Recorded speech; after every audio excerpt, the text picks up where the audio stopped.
Hello friends, आप सभी का बहुत बहुत स्वागत है मेरे यूट्यूब चैनल जिंदगी विद अंशिका पर। मैं उम्मीद करती हूँ कि आप सभी बहुत अच्छे होंगे। मैं हूँ आप सभी के साथ आप सभी की YouTube channel host RJ Anshika Chaturvedi. Friends, आज मैं लेकर आई हूँ आप सभी के लिए एक ऐसा वीडियो जिसकी इस समय बहुत ज़्यादा ज़रूरत है, क्योंकि संकट है सबकी सांसों पर। सब कुछ हर साल की तरह ही है। दिवाली बीत गई है, कार्तिक माह समाप्त हो गया है, पराली जल रही है और हर जगह पाबंदियां लागू तो हैं, लेकिन एक एक सांस भारी पड़ रही है। इस मानव जनित विषाक्त वातावरण की कीमत चुकाता है हमारा पूरा जीव मंडल। मगर किसी चीज में अगर सक्रियता दिखाई पड़ती है तो वो है केवल अंतहीन चर्चा। जब ये चर्चा भी हम ही करते हैं तो फिर प्रयास हम क्यों नहीं करते। संकट इस समय सबकी सांसों पर है। ये वर्ष 2024 का नवंबर महीना चल रहा है। हर साल की तरह इस बार भी दिल्ली ने वायु गुणवत्ता को बेहतर बनाए रखने के लिए ताबड़तोड़ फैसले ले लिए हैं। नियमों का कड़ाई से पालन सुनिश्चित करने के लिए तंदूरों पर पाबंदी से लेकर सड़कों की धूल सफाई और निर्माण कार्यों पर सख्त निर्देश जारी कर दिए गए हैं। लेकिन सवाल वही है, ये क्या पहले नहीं हुआ है और इसके परिणाम क्या निकले हैं? और ये पहले कब नहीं हुआ है? हमेशा तो यही सब किया जाता रहा है। फिर आखिर हम सब की सांसों पर संकट क्यों है? ऐसा नहीं कहा जा सकता कि इन उपायों का कोई असर नहीं हुआ, पर जिस तरह से प्रदूषण, बढ़ती भीड़ और मनमाने रवैये ने हमारे जीवन को प्रभावित किया है, ये उसी का नतीजा है कि हम इतने कड़े निर्देशों और कानूनों के बावजूद अब तक साफ हवा ही सुनिश्चित नहीं कर पाए हैं। सांसों पर घुलते इस संकट के बीच आज दिवस बीता है अंतर्राष्ट्रीय बायोस्फीयर रिजर्व दिवस। ये बीते 3 नवंबर को मनाया गया है। इस तरह के दिवस हम मनाते रहे हैं, पर हमने ना तो पृथ्वी को समझा है और ना ही प्रकृति को। हमने जो कुछ भी सीखा वो सिर्फ इंसान और उसकी इच्छाओं के इर्द गिर्द घूमता रहा। पहले विलासिता के साधन जुटाने, फिर कड़े नियम बनाने और उनका ना पालन करने की आदत हमारी फितरत बन गई है। बायोस्फीयर रिजर्व यानी संरक्षित जीवमंडल का विचार इसी उद्देश्य से आया था कि इस धरती पर जितने भी जीव जंतु हैं उनके संरक्षण को गंभीरता से लिया जाए और उनके संरक्षण के विषय में सोचा जाए। इसका मतलब भी स्पष्ट था कि जीवमंडल व इसके आधार हवा, पानी, मिट्टी, जंगल इसके प्रमुख अवयव होंगे और एक का असर दूसरे के स्वास्थ्य पर पड़ता रहेगा।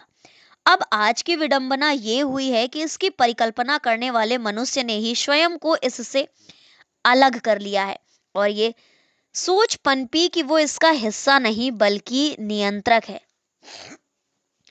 छोटे हो या बड़े, दुनिया में आज कोई भी बायोस्फीयर पूरी तरह से सुरक्षित नहीं है। समय समय पर हम चर्चाएं जरूर करते हैं, लेकिन इनके संरक्षण की बात कभी करते ही नहीं और ना ही इनमें पेड़ पौधों और वन्य जीवों के संरक्षण की बात हुई है। आप सभी जानते हैं कि हम सभी के लिए पेड़ पौधे कितने ज्यादा जरूरी हैं। दुनिया में कई क्षेत्र चिन्हित भी किए गए जहां इनकी सुरक्षा हो सके, मगर वास्तविकता के धरातल की अगर हम बात करें तो दुनिया से 25% जीव प्रजातियां गायब हो चुकी हैं। 90% कृषि वनस्पति प्रजातियों की विविधता खत्म हो चुकी है।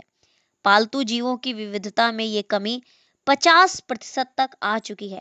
हद तो ये है कि हर वर्ष करीब 15,000 वर्ग किलोमीटर जंगल हमारी विलासिता की भूख की बलि चढ़ जाते हैं। यानी कि जंगलों को काटकर हम उस भूमि पर या तो कोई फैक्ट्री डाल रहे हैं या फिर अपने घर बना रहे हैं। इंपॉर्टेंट बात यह है कि हम प्रकृति का नुकसान शायद उतना नहीं कर पाएंगे जितना मनुष्य को उसके क्रोध को सहना पड़ेगा, क्योंकि अगर हम इन्वायरमेंट को, नेचर को हार्म पहुंचाएंगे यानी कि नुकसान करेंगे, तो कहीं ना कहीं उनका भयानक रूप हम सभी को ही सहन करना पड़ेगा। ये हमारे दृष्टिकोण और समझ की कमी का ही नतीजा है। जब भी हमने प्रकृति प्रबंधन की बात की, उसमें खुद के कृत्यों को अलग रखा है। अपने त्योहारों को ही देखिए, जिनका हमने रंग ही बदल दिया। हमारी परंपराओं में त्योहारों का एक बहुत बड़ा सामाजिक और सांस्कृतिक महत्व था, जिसे हम लगभग भूल चुके हैं। अब आप देखिए, दिवाली क्या सिर्फ पटाखों का त्योहार है? ऐसा तो नहीं है। दिवाली तो हम इसलिए मनाते हैं क्योंकि किसानों के घरों में नया अनाज आता है। भगवान राम अयोध्या से वापस आए थे। भगवान कृष्ण ने नरकासुर को मारा था। धन्वंतरी देव आए थे। कुबेर भगवान का जन्म हुआ था। और भाई बहन के पावन पर्व को मनाते हैं, गोवर्धन पूजा करते हैं। 5 से 6 दिन का ये जो महोत्सव चलता है, इसमें पटाखों की बात कहीं भी पर भी नहीं है।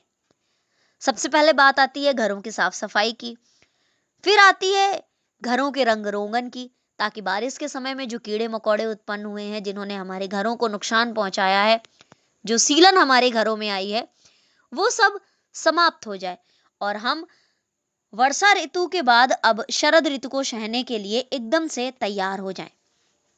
लेकिन हम क्या करते हैं? मिठाइयां बाजार से ले आते हैं और साथ में ले आते हैं पॉल्यूशन का भंडार, यानी कि ढेर सारे पटाखे, और उन पटाखों को जलाते हैं और अपने एनवायरमेंट को प्रदूषित करते हैं, यानी कि पर्यावरण प्रदूषण करते हैं। पहले त्योहार समाज को जोड़ने, उसे बेहतर बनाने और पर्यावरण तथा संस्कारों से जुड़ने के उद्देश्य से मनाए जाते थे, लेकिन आज ये ही उलट दिए गए हैं। पूरे तंत्र को नुकसान पहुंचाने का बड़ा कारण बन गया है। पहले दिवाली मनाने का उद्देश्य अहंकार पर विजय प्राप्त करना था, पर आज ये फेस्टिवल प्रदूषण, धुंध व अंधेरा कर देता है। अब सिचुएशन ये है कि गवर्नमेंट भी इसको कंट्रोल करने में थकी थकी सी साबित हो रही है। खासकर अगर हम बात करें अपनी कंट्री की कैपिटल, यानी कि हमारे देश की राजधानी दिल्ली की, जो कि पॉल्यूशन का एक सेंटर पॉइंट बन चुकी है, यानी कि प्रदूषण का एक केंद्र बन चुकी है। वहां के लिए ये मुद्दा बहुत ही सेंसिटिव है। वैसे तो पॉल्यूशन पर जब हम बात करते हैं तो ये बहुत ही सेंसिटिव टॉपिक है, हर जगह के लिए ये संवेदनशील है, क्योंकि इसमें दिल्ली की अगर हम बात करें तो दिल्ली में राजनीतिक अखाड़ेबाजी भी जमकर होती है। दूसरी तरफ अगर हम अपने फेस्टिवल ऑफ कलर्स यानी कि होली का उदाहरण ले लें, तो इसका संदेश भी प्रकृति और भगवान के प्रति आस्था का था, लेकिन आज हम इसके लिए करोड़ों टन लकड़ी जलाते हैं और अपने पर्यावरण को भारी नुकसान पहुंचा देते हैं। अब जब जंगल पहले ही मर रहे हों, तब इन्हें जलाने को मानव की मूर्खता ही कहेंगे। दिल्ली को प्रदूषण के चलते graded response action plan grab लागू करना पड़ रहा है, जिसमें निर्माण कार्यों पर रोक लगा दी गई है, गाड़ियों की आवाजाही पर भी प्रतिबंध लगाए गए हैं और ऐसे सभी काम बंद कर दिए गए हैं जो हवा को अधिक प्रदूषित कर देते हैं। पंजाब और हरियाणा की पराली जलाने की जिदबाजी इसे और मारक बना देता है। अगर हम इसी तरह चलते रहे तो आने वाले समय में इस धुएं और प्रदूषण से बाहर निकलना हम सभी के लिए इम्पॉसिबल, यानी कि असंभव हो जाएगा। फिर मनुष्य को जीवन नहीं, मृत्यु रूप में समझें, यानी मनुष्य अपना जो फ्यूचर है उसको एक डेथ के रूप में, यानी कि डेथ लिविंग लाइफ के रूप में समझें, क्योंकि पृथ्वी को मृत्युलोक ही समझना चाहिए, क्योंकि फिर इसका हर इलाका बायोस्फीयर नहीं बल्कि डेथ स्फीयर बन जाएगा। जैसा कि मैंने अभी अपनी पहली लाइन में बोला, अभी इन लाइनों से कुछ लाइन पहले, कि फिर वो जीव मंडल की जगह मरण मंडल बन जाएगा अगर इसी तरह से पॉल्यूशन फैलता रहा तो friends, 2020 state of global air report से पता चला कि भारत में ग्राउंड लेवल ओजोन से जुड़ी मृत्यु दर सबसे अधिक है। इस साल ओजोन प्रदूषण की बढ़ती समस्या 2020 में लॉकडाउन के दौरान गर्मियों में पैदा हुई समस्या से भी कहीं व्यापक है। ग्राउंड लेवल ओजोन एक अत्यधिक प्रतिक्रियाशील गैस है जो स्वास्थ्य को गंभीर रूप से नुकसान पहुंचा सकती है। तो इसलिए अपने पर्यावरण को सुरक्षित और संरक्षित रखें, अधिक से अधिक पौधरोपण करें। और इस वर्ष तो हमारे भारत सरकार के द्वारा एक विशेष आयोजन भी चलाया गया था, एक पौधा माँ के नाम। तो आप सभी ने, मैं उम्मीद करती हूँ कि एक एक पौधा अपनी माँ के नाम जरूर रोपित किया होगा। मैंने तो खैर 5 पौधे रोपित किए थे अपने घर पर, जो फिलहाल स्वस्थ अवस्था में है।